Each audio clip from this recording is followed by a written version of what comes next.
Hi everybody, welcome to this week's video. Get ready. Today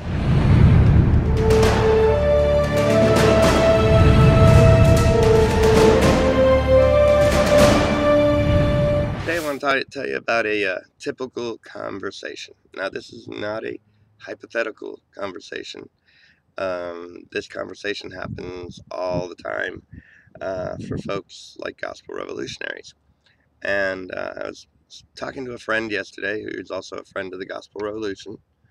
And he was talking about how he reunited with an old friend and they've gotten to catch up with each other on things. And one of the things that wound up getting caught up on was his beliefs about the gospel.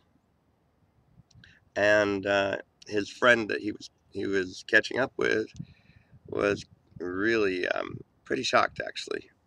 And the reason she was shocked was she is an evangelical church-going Christian, and basically, he communicated very well to her that he believed that Jesus saved everybody already at the cross, and that there is no one condemned, there is no one not righteous, all because of what Jesus did at the cross. And why did that startle her? She actually said um, uh, things like, "I don't think I can handle that," Um, and if you ever talk to my kids, I don't want you telling them that either. She was really afraid of believing that Jesus saved everybody. Why? Because she's an evangelical Christian, and I've had this conversation with many of them before.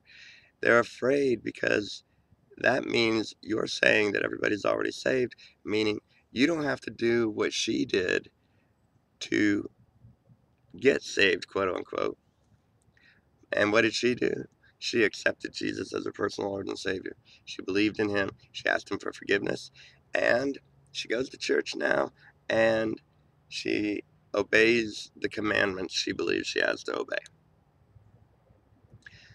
Now, this is a very typical reaction of evangelicals. It's not, I mean, I've talked to some Catholics who kind of have a problem with this, with our gospel, but they can't even put their finger on all that.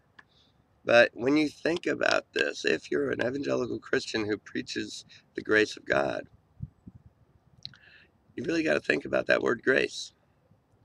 See, in evangelical Christianity, it teaches that you have to accept Jesus to receive God's grace, and that you have to believe in Jesus to receive God's grace. But then you also have to ask for forgiveness to receive God's grace.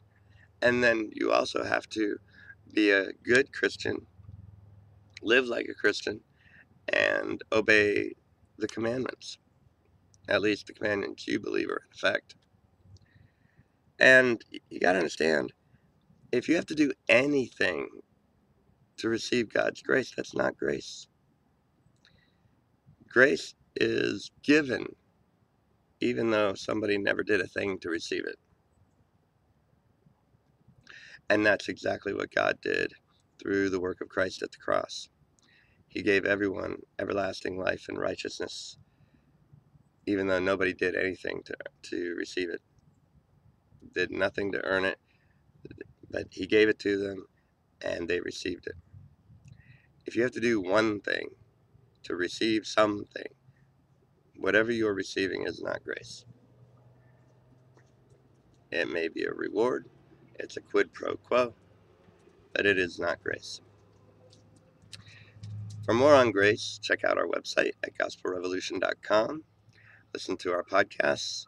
I'll leave links below this video. And have a revolutionary week.